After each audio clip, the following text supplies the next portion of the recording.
માતાજી મિત્રો, આજે ફરી એકવાર મધ્ય ગીરમાં ખૂબ સરસ મજાની જે અલૌકિક જગ્યા જે કહેવામાં આવે છે એવી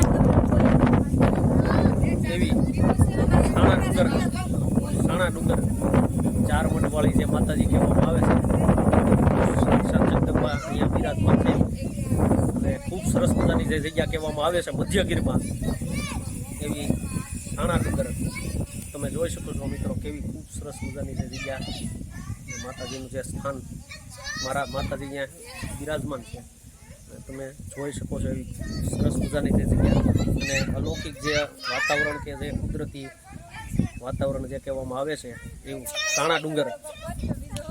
આજે અમે ફેમિલી સાથે બધા માતાજીના દર્શને આવ્યા છીએ મિત્રો.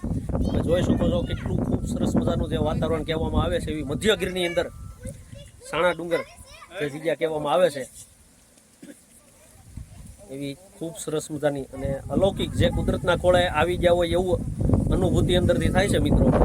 કુદરતી વાતાવરણ, કુદરતી અનુભૂતિ કરતા હોય એવું લાગી રહ્યું છે મિત્રો. તો તમે જોઈ શકો છો એવી ખૂબ સરસ મજાની જે જગ્યા કહેવામાં આવે છે એવી સાણા ડુંગર, સાણા વાક્યા.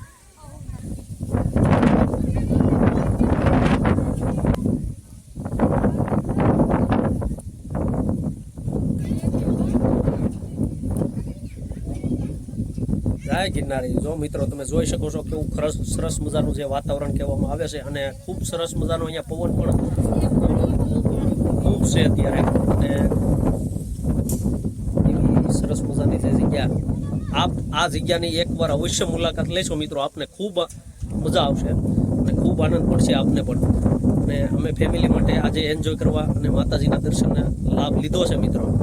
તો આપ પણ એકવાર અવશ્ય આ જગ્યાની મુલાકાત લો મિત્રો, આપને ખૂબ આનંદ આવશે. જય માતાજી, જય ગિરનાર.